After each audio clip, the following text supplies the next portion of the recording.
First met you, I felt that God answered my call. There was that one place I always thought about, and I just wanted to be there with you. The place that no eye has ever seen, the place that no heart has ever perceived. I had a great feeling inside of me that one day I'll be there with you. And now that we're here. Assalamualaikum warahmatullahi wabarakatuh. Hai semua, welcome to Sajil Risa Sisil. Di sini kita akan membahas tentang perjalanan dakwah Syekh Haji Muhammad Nur yang ada di Desa Kerungsari, Kecamatan Pati, Kabupaten Jember.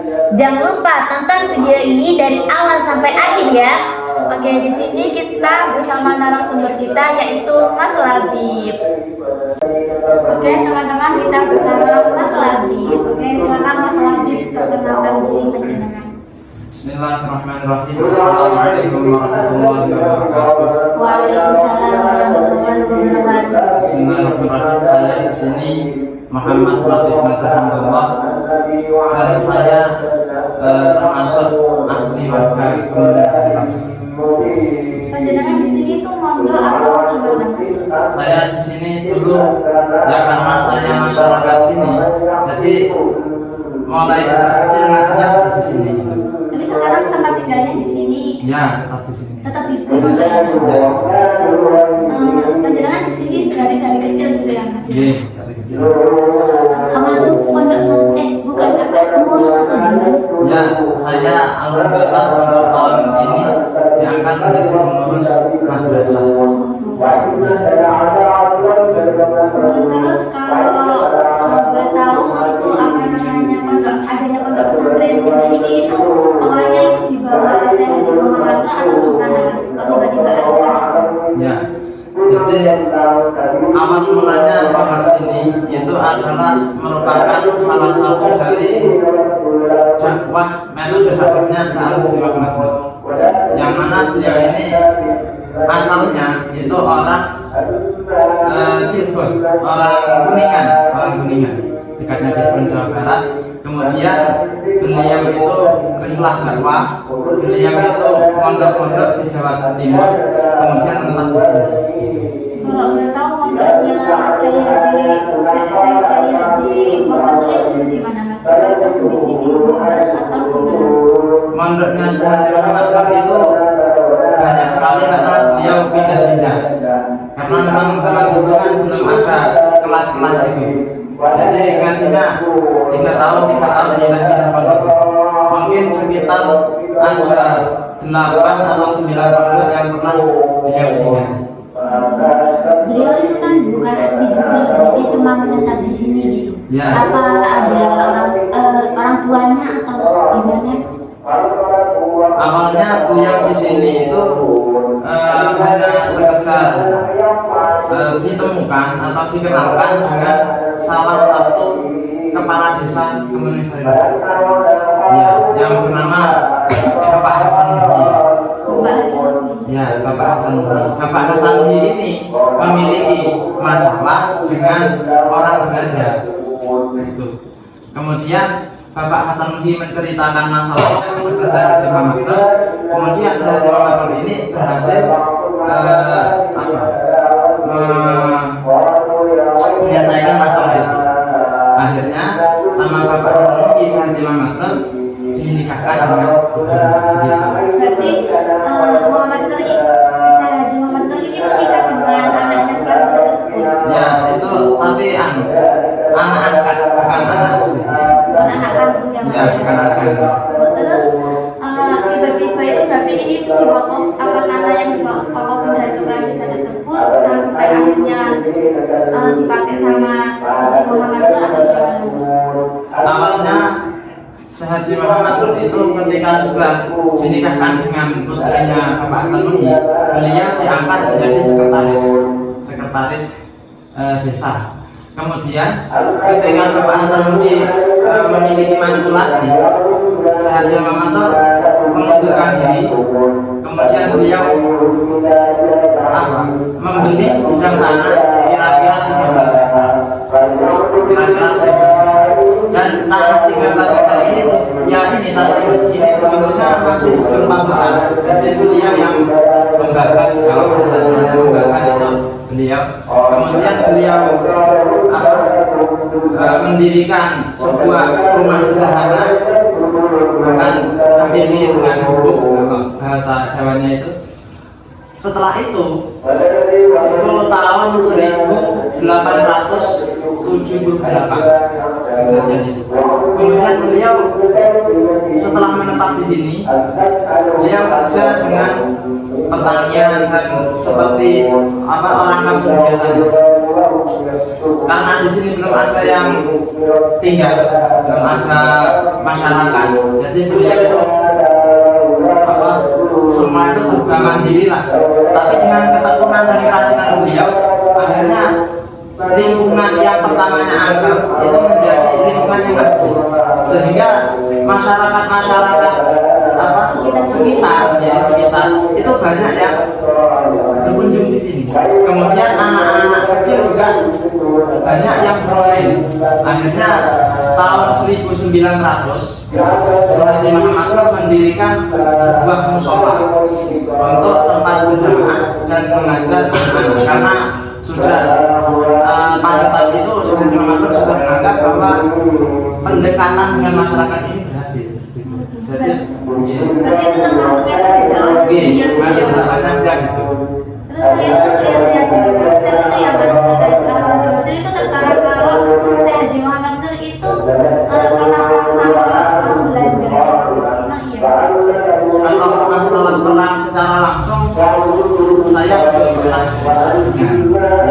Tapi kalau berhubungan dengan orang Belanda ya memang pernah.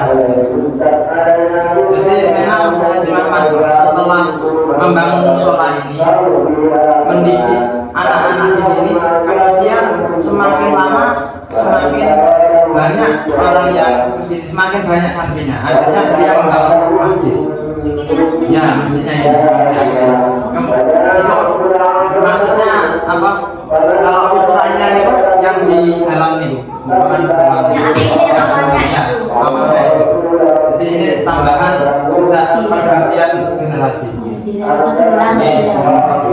Makanya beliau juga di sampingnya masjid itu ya. Ya, di belakang. Terus berarti metode dakwahnya itu secara pertanian itu tadi beliau nanam-nanam ke sini gitu, kalau masyarakat ke sini baru buat musola itu dengan cara metode dakwahnya itu pendidikan gitu ya Mas. Ya begitu. Kemudian ternyata sudah lama-lama banyak santri-santri yang datang tidak hanya dari masyarakat sekitar.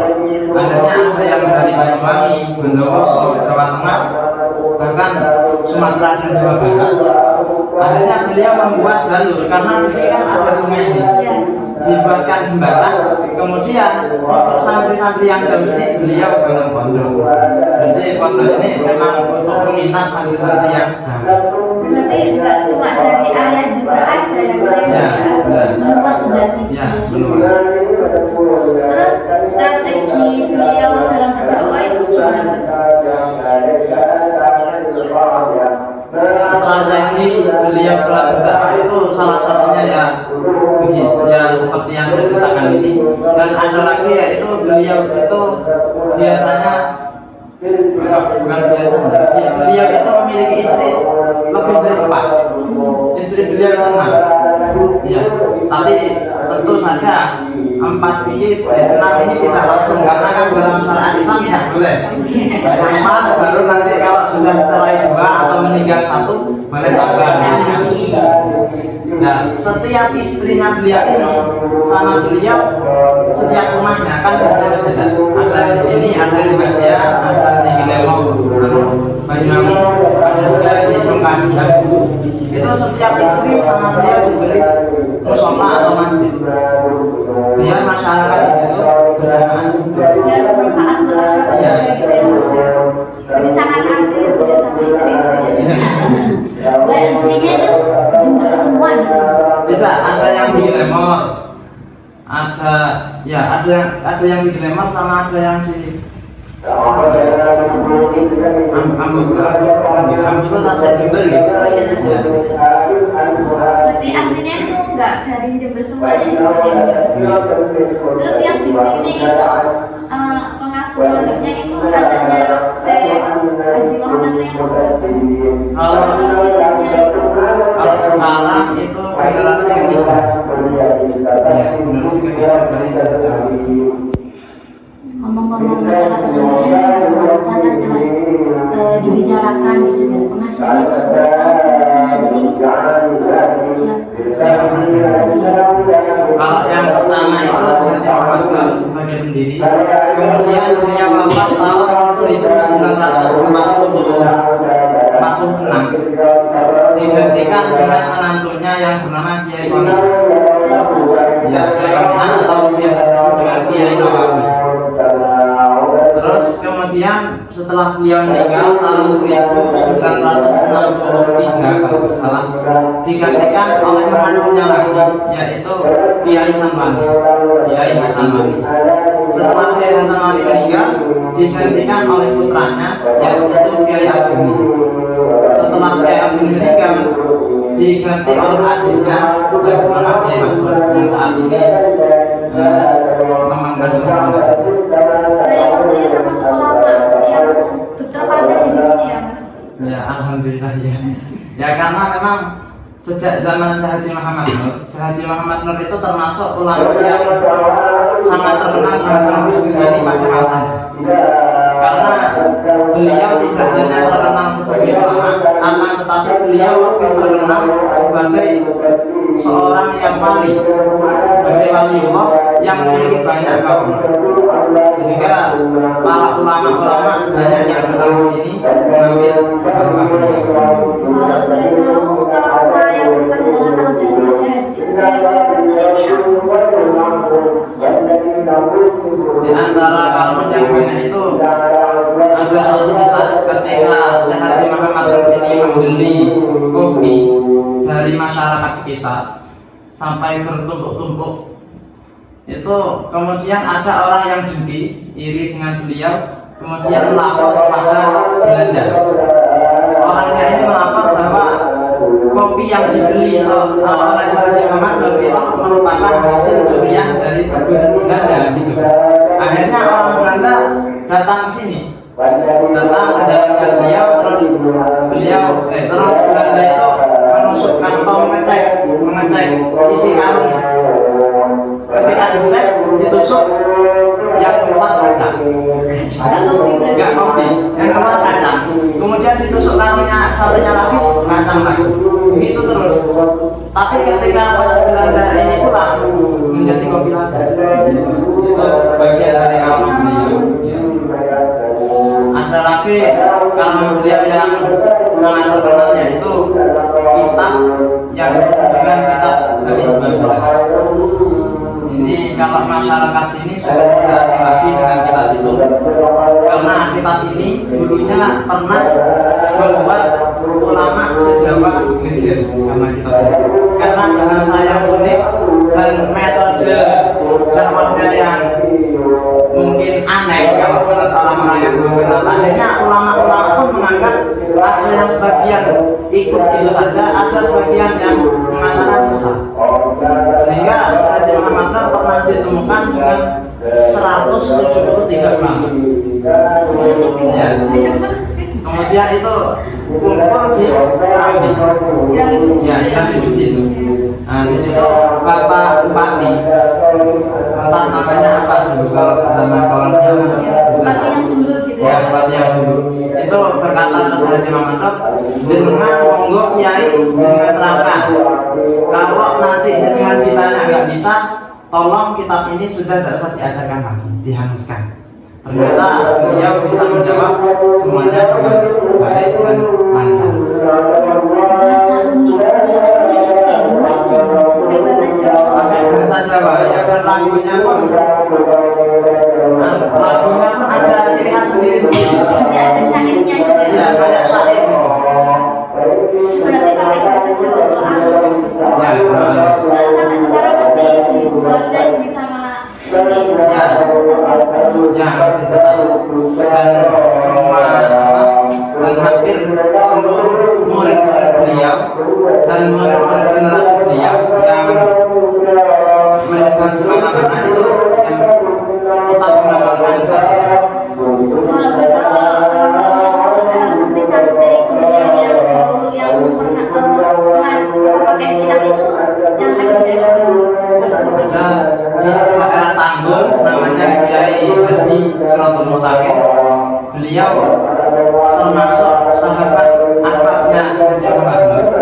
Beliau mengaji itu juga pernah di Sidang pada tahun 1961, sehingga beliau dipanggil langsung ke Kementerian Agama RI.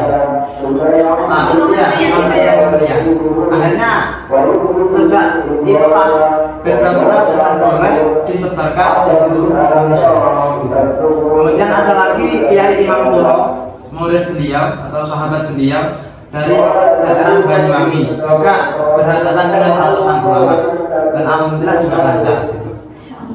Jadi sekarang sudah nggak ada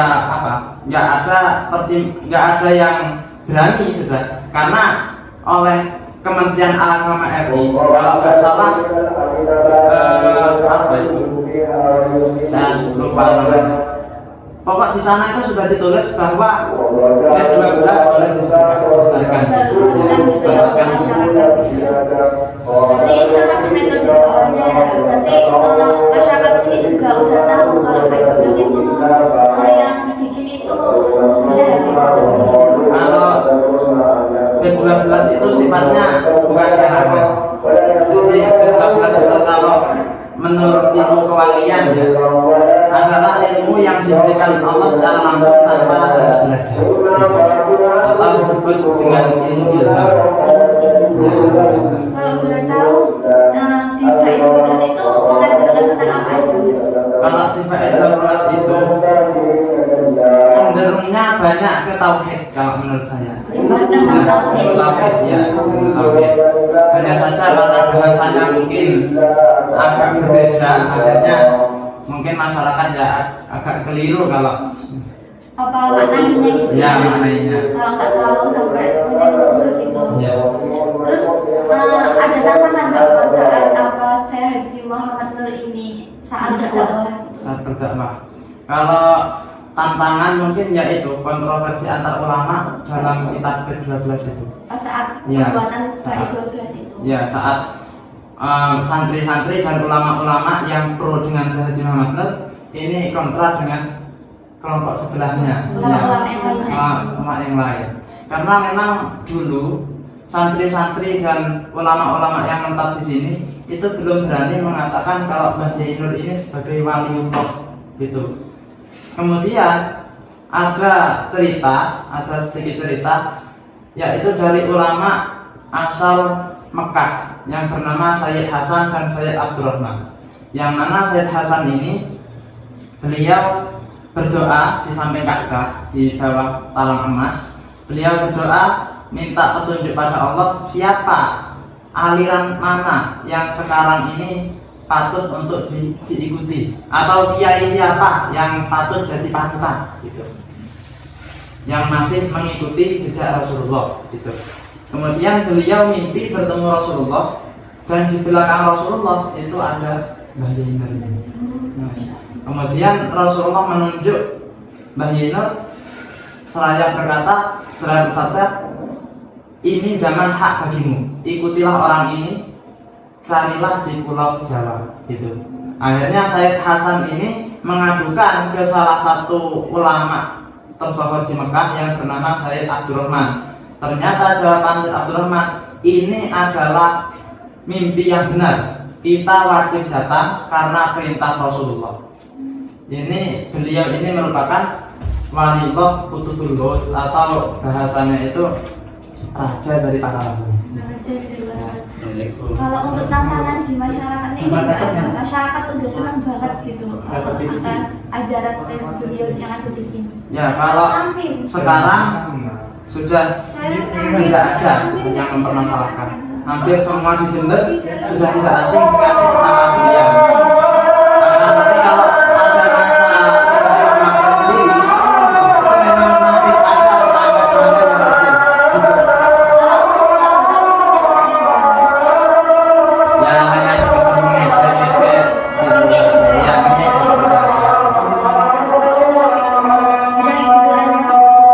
Untuk pertanyaan tentang metode dakwahnya Kiai Syekh Haji Muhammad. Berarti dakwahnya juga itu secara pendidikan, terus secara pertanyaan itu jadinya itu berkembang di masyarakat, dan masyarakat pun mau apa itu sangat berkembang di desa ini juga. Alhamdulillah buat saat ini pesantren ini masih berjalan.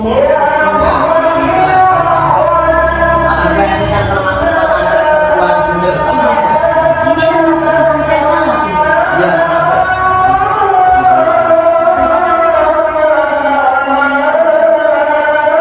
Sejak tahun 1900 berarti sekarang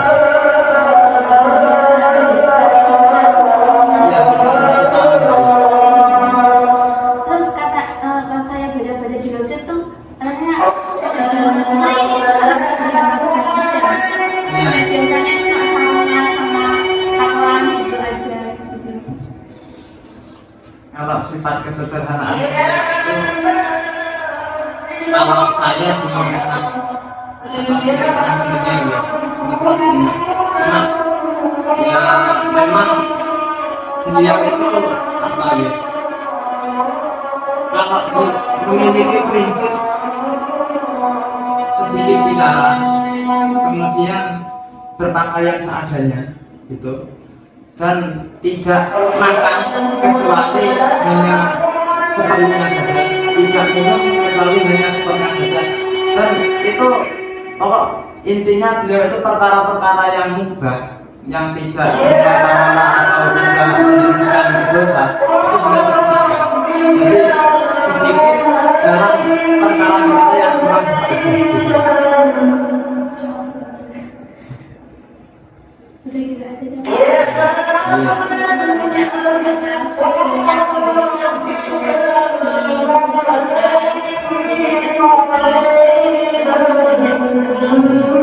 Sami-sami. Masih banyak sudah menemani kita.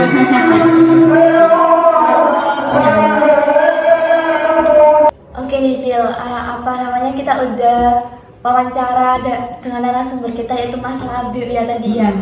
Menurut kamu gimana metode dakwah yang ada di sini yang dibawa oleh Syekh Haji Muhammad Nur itu? Yang tadi telah dibilang sama Mas Labib itu kan Iya. metodenya itu pendidikan gitu. Iya. Dengan mendirikan apa ada musola terlebih Iya. dahulu gitu. Awalnya itu musola yang didirikan itu, yang katanya yang di depan itu. Nanti kita taruh di video yang paling akhir aja itu yang musolanya itu. Ada juga metodenya itu ada juga gitu. Iya, metode itu tuh banyak, nggak cuma pendidikan aja, ada perkebunan juga yang katanya apa? Kolam-kolam. Ya kolam-kolam ikan itu, guys. Terus apa namanya, pertanian juga di sini. Jadinya tuh saat aku sama Sisil perjalanan dari kos sampai sini itu masyarakat sini tuh lingkungannya tuh asri banget, Banyak pepohonan gitu. Suasananya kayak desa tapi asli banget ya, adem banget. Jadi kayak nggak kayak yang ada di kos itu, kita kan daerahnya kota ya, jadi kayak panas. Kalau masuk sini itu meskipun panas tapi itu adem, sejuk banget. Terus Iya. metode dakwah yang dibawa ini tuh bermanfaat gitu bagi masyarakat ya Cil ya, Dan sampai sekarang pun masih dijalankan gitu. Iya, apa kayak perkebunan itu buah-buahannya itu juga bermanfaat juga bagi masyarakat gitu. Jadi keren banget loh. Jadi pengen mondok Cil. Sama. Apalagi pendidikan yang tadi aku kepo sama kitabnya yang 12 bait, yang Iya. bait 12 itu. Yang masih tetap diajarkan sampai sekarang. Iya, yang tentang ilmu tauhid katanya itu aku kepo itu isinya apa aja gitu. Jadi pengen tahu, jadi pengen mondok gitu. Ingat-ingat zaman mondok gitu kan, lihat-lihat anak-anak di sini tuh kayak, oh ya Allah suka banget ngaji, sholat gitu. Gimana Cil? Udah ya. Jadi intinya tuh metode dakwah yang di bawah yang aslinya dari Jawa Barat ya Cil, Iya, buat tadi langsung menetap ke Jember. ya langsung menetapkan Jember. Tapi tadi Mas Labib tidak menjelaskan bahwasanya apa namanya dulu itu beliau itu mondok di mana gitu. Cuma ada 9 pondok yang yang beliau Syekh Haji Muhammad Nur itu menetap di pondok itu, 9 pondok itu. Tapi kalau 9 pondoknya itu kita nggak tahu ya. Iya. Soalnya masalah Labibnya juga nggak diterangkan katanya gitu. Terus apa lagi Cil? metode dakwahnya itu ada tantangan, pasti ada tantangannya tadi. itu pasti ada. Tapi gitu. keren banget loh tadi sampai ada karomanya yang sampai ditusuk-tusuk itu yang isinya kaca. Tapi aslinya itu kopi. Iya, kayak keren banget aromanya, hebat sih. Jadi pengen tahu lebih Dalam. jauh, lebih dalam tentang Syekh Haji Muhammad Nur ini. Jadi intinya metode dakwahnya itu tentang pertanian, pendidikan, sama perkebunan, sama daerah-daerah sini tuh asli daerahnya, terus ada kolam-kolam ikannya yang bermanfaat juga ya bagi desa ini, desa apa Kemuning Sari, Kemuning Sari, Kemuning Lor, Kemuning Sari Lor. Ya, pokoknya iya itu yang ada di Jember. ya pokoknya kayak gitu. Oke, jadi terima kasih banyak sudah melihat video kita Menonton dari awal sampai akhir. Terima kasih banyak. tentang tadi metode dakwahnya, strategi dakwahnya dari Syekh Haji Muhammad Nur yang ada di daerah Kampung Sari Lor, Kecamatan Panti, Kabupaten Jember. Semoga bermanfaat juga buat teman-teman dan menambah ilmu lagi buat teman-teman sekalian semuanya. Sebelum ditutup, jangan lupa di like, subscribe, dan subscribe gitu. Iya. Komen, like, dan subscribe gitu di channel kita. Emang kita punya channel? Enggak, ternyata bisa. Gitu. Demikian yang dapat kita sampaikan, yang dapat kami sampaikan. Mohon maaf bila ada salah kata ataupun ucapan atau kata-kata yang kurang mengenakan hati. Kita di sini niatnya cuma sharing dan niatnya cari ilmu, Sama-sama belajar juga. Iya. Jadi mohon maaf sebesar-besarnya kalau kita ada salah. Saya Risa dan rekan saya Sisil. pamit undur diri. Bye bye semuanya. Wassalamualaikum warahmatullahi wabarakatuh.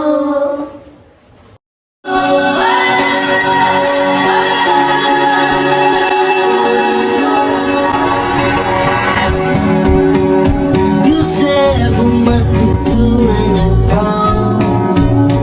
Never happy when we're falling apart. When we fight, it's like we're singing a song.